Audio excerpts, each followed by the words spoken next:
आज हम लोग एक्सरसाइज 5.3 का क्वेश्चन नंबर 1 सॉल्व करेंगे। क्वेश्चन क्या है, find the sum of the following APs. नीचे कुछ एपीज दिए हुए हैं, उसका सम निकालना है। तो पहला नंबर हम लोग सॉल्व करते हैं।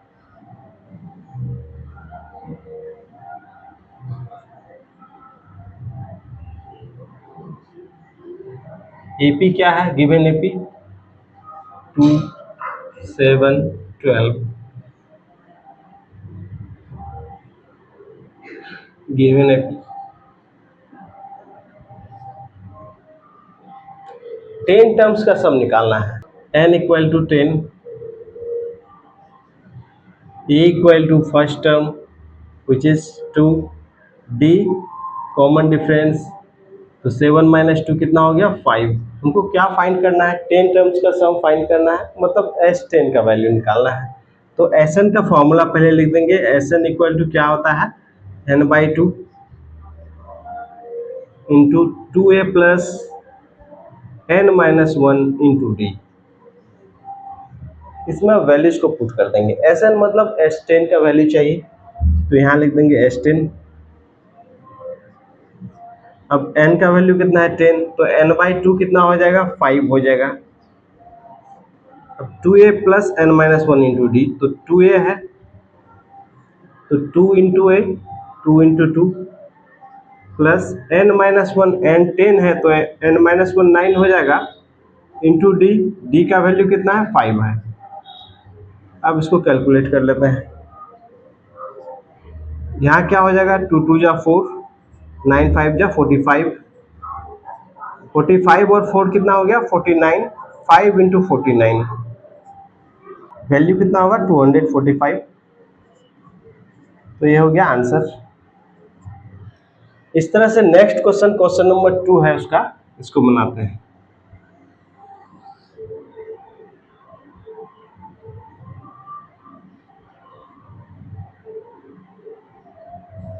इसमें गिवन एपी क्या है,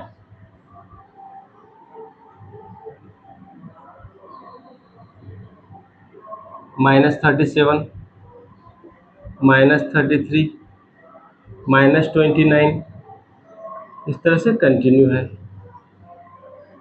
here first term a is equal to -37, common difference d is equal to कितना हो जाएगा -33 माइनस -37,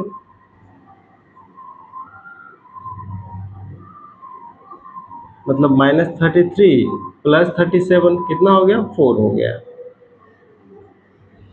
n का वैल्यू कितना है 12 हो गया। अब Sn का फॉर्मूला लिख देंगे। Sn इक्वल टू क्या होता है, सम ऑफ n टर्म्स। फॉर्मूला क्या है, n/2 bracket 2a plus n-1 into D.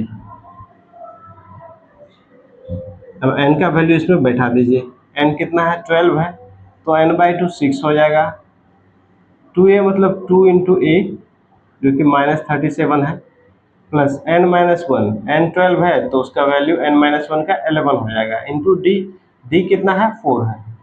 इसको सॉल्व कर दीजिए। 6 इंटू यहाँ कितना हो जाएगा -37 इंटू 2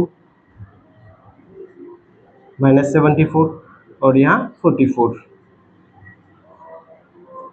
6 इंटू -30 मल्टीप्लाई करने पर कितना हुआ -180 आंसर। ऐसे बना सकते हैं इसको। अब हम लोग क्वेश्चन नंबर 3 सॉल्व करते हैं।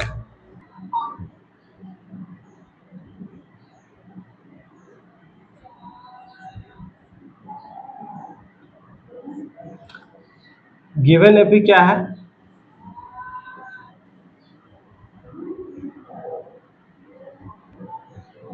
जीरो 0.6, 1.7, 2.8, इस तरह से कंटिन्यू है।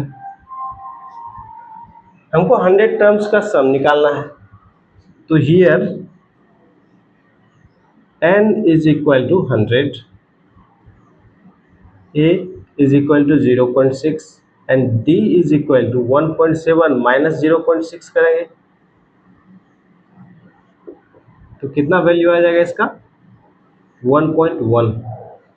हमको क्या फाइंड करना है, 100 टर्म्स का सम, तो Sn का फॉर्मूला यूज करेंगे। Sn इक्वल टू क्या होता है, n/2 into 2a plus n-1 into d. अब इसमें n का वैल्यू पुट कर देते हैं। n 100 है तो s 100 का वैल्यू हमको निकालना है। n/2 कितना हो जाएगा, 50 हो जाएगा। अब 2a, 2 इंटू ए मतलब 2 इंटू 0.6 प्लस n-1 कितना हो जाएगा, n 100 है तो इसका वैल्यू कितना हो जाएगा, 99 हो जाएगा, इंटू डी, डी कितना है 1.1। इसको सॉल्व कर देते हैं। 50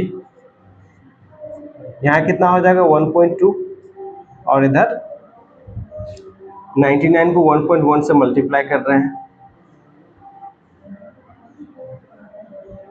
कितना आएगा 108.9। इसको सॉल्व कर देते हैं। 50 इंटू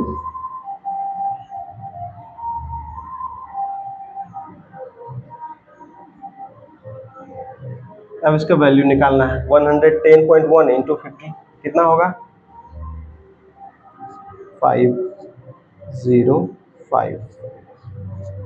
तो ये आंसर हो गया। अब देखिए क्वेश्चन नंबर 4 कैसे सॉल्व करते हैं इसका।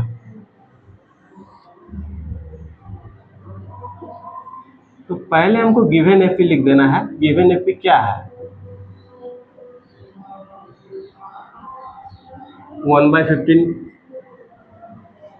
इसके बाद 1/12 है, फिर 1/10 है, इस तरह से कंटिन्यू है। हमको 11 टर्म्स का सम निकालना है। तो here n is equal to 11, a equal to 1/15 and d is equal to 1/12 minus 1/15। कितना हो जाएगा 1/60। नाउ Sn का फॉर्मूला हमको यूज करना है। क्यों Sn का फॉर्मूला यूज करेंगे, क्योंकि 11 टर्म्स का सम निकालना है हमको, तो सम वाला फॉर्मूला यूज करेंगे। Sn क्या होता है, is equal to n/2 multiplied by 2a plus n-1 into d. अब n का वैल्यू इसमें पुट कर दीजिए। n कितना है, 11 है, तो S11 का वैल्यू निकालना है हमको। S11 इक्वल टू क्या हो जाएगा, n/2 मतलब 11/2 हो जाएगा। 2a, 2 इंटू ए का वैल्यू कितना है 1/15 प्लस n-1 इसका वैल्यू 10 हो जाएगा, इंटू डी 1/60। इसको सॉल्व कर देते हैं। यहाँ 11/2 होगा और इधर 2/15 प्लस 10/60। इसको सॉल्व कर दीजिए। 11/2 सॉल्व करने पर यहाँ 60, 15 4 जा 4 2 जा 11/2 इंटू 18 और यहाँ 60 हो गया। 2 से इसको काट सकते हैं, 2 9 जा 18, फिर 3 से 3 3 जा 320 जा, तो कितना हुआ 33/20। 20 से इसको डिवाइड कर देंगे 33 को, या फिर इसको 100 बना सकते हैं। 20 इंटू 5 100 हो गया, और इसको 5 से मल्टीप्लाई कर दीजिए, कितना हो जाएगा 5 3 या 15, 5 3 या 15 और 1 16, तो 1.65 इसका आंसर हो गया। तो ऐसे इजीली हम बना सकते हैं इस तरह के क्वेश्चंस को।